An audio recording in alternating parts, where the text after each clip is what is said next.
Culture emblématique du cirque, la lentille de Cilaos est cultivée au rythme des saisons depuis des générations.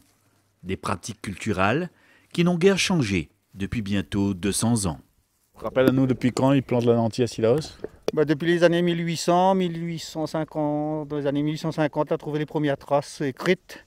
Et apparemment, c'est depuis avant, les 1830, les premiers vraiment. Donc, a été cultivé, ouais, depuis longtemps, ouais. Presque 2 siècles.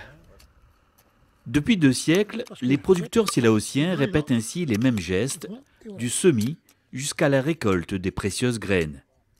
Quelques jours après leur plantation, les jeunes pousses de lentilles émergent rapidement. C'est semis, au bout de 8 jours, ça commence à 7-8 jours, ça commence à sortir de terre. Même parfois, quand il fait un petit peu plus chaud, au bout de 5 jours, ça commence à sortir. Et voilà, donc on y voit. Et donc là, les moineaux sont très friands de ça. Ils aiment ce stade-là, les moineaux aiment bien ça. Les moineaux, mais aussi toute une kyrielle de volatiles, plus ou moins friands des graines de lentilles et des nouvelles pousses. Alors, afin de protéger leur culture de ces prédateurs ailés, les planteurs ont développé des systèmes simples et efficaces pour éloigner les oiseaux. Comme ça, il y a plusieurs oiseaux.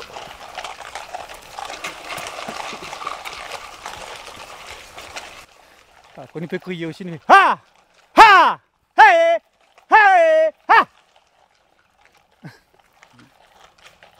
Chacun son cri ou comment ça se passe? Bah oui, chacun son cri, les miens c'est ça. Ha! Hey! Ha! Ha! Et les oiseaux s'envolent. Il faut les habituer. Si on les laisse là, ils ne sont pas farouches. Donc, tandis que si on commence dès le départ faire peur, donc ils ne restent pas. Donc, oui, il reste moins. Il faut être là. Et pour faire du bruit, tous les moyens sont bons. Système D, donc plusieurs façons d'effrayer un peu les oiseaux. Donc là, avec un bâton, on tape dessus un bac, voilà. Donc là, le système de ficelles, avec des tôles, des bouteilles, etc. Donc c'est le système D qu'on a trouvé pour essayer d'effrayer au maximum les oiseaux. Parce que là, ça commence, sur cette parcelle, il y a un peu de tous les stades. Donc il y a pratiquement tous les oiseaux qui viennent, les tourterelles, les pigeons, les moineaux, les rouges-gorges, etc. Donc tout le monde vient prendre sa part et donc il faut être là sur la parcelle toute la journée, au lever du jour ou au coucher du soleil. Mais en plus des oiseaux, la lentille de Cilaos doit aussi faire face à des attaques pernicieuses d'insectes nuisibles et autres bataillons de ravageurs. On regarde, donc il n'y a pas de trips. Donc c'est un insecte qui aime aussi les lentilles, qui va entrer dans la fleur et qui va faire avorter la fleur. Et donc avec cet insecte, parfois il peut y avoir beaucoup de dégâts. Mais là, bon, apparemment il n'y a pas de trips. On a eu aussi quelques maladies, donc le ver blanc qui coupe les racines. Voilà, donc on a quand même quelques insectes comme le ver blanc cette année. Il y a aussi les limaces. Et après, le plus gros fléau, c'est les oiseaux.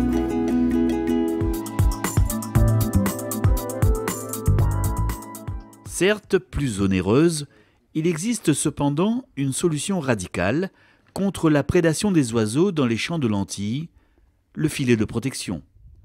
Oui, c'est le filet parce qu'en fait, déjà, d'une part, vous gagnez 5 ans de temps. Et puis, vous pouvez faire autre chose à côté. Et même, moi, remarqué, depuis que j'ai mis le filet, il y a 2 ans, qu'on est dans des chenilles, que la sortie d'une chenille qui bouffe les mauvaises herbes, mais qui ne touche pas la lentille. Parce qu'en fin de compte, les oiseaux ne peuvent pas travailler dessous.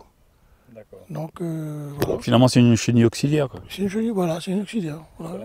Oui, voilà, pour l'instant. Donc, je pense que 2 ans de suite, mes chevaux m'y veillent un peu, mais encore un peu, elle est là. Et puis les filets, comme on dit, il est vrai que c'est un temps pour installer lui, mais après on garde aussi en tranquillité et puis en rendement, on a plus de rendement. Donc là, tu vois, il fait des récoltes et le rendement il est bon. Ah, un bon rendement parce qu'avant, quand on n'avait pas de filet, à peine que m'est arrivé 300, 400 kilos. L'année dernière, moi, ça de les 500 kilos. Et cette année, bon, je pense un peu mieux encore, oui, voilà. Après lentilles, nous avons fait le riz.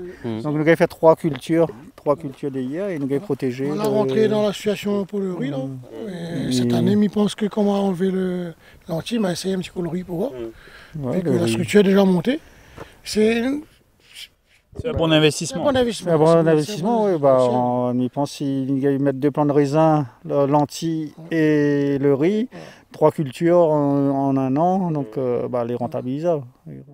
Mais pour l'heure, les lentilles plantées au mois de mars dernier ont bien poussé et ont déjà fructifié. Voilà, donc la lentille commence à fleurir donc du bas, c'est comme un peu la tomate, la lentille c'est une variété indéterminée, donc elle va continuer à pousser, fleurir. Donc on voit les gousses qui commencent à jaunir, donc les premières fleurs qui a donné les premières gousses, les gousses qui commencent à changer de couleur, les gousses commencent à remplir, et on voit même quelques fleurs encore.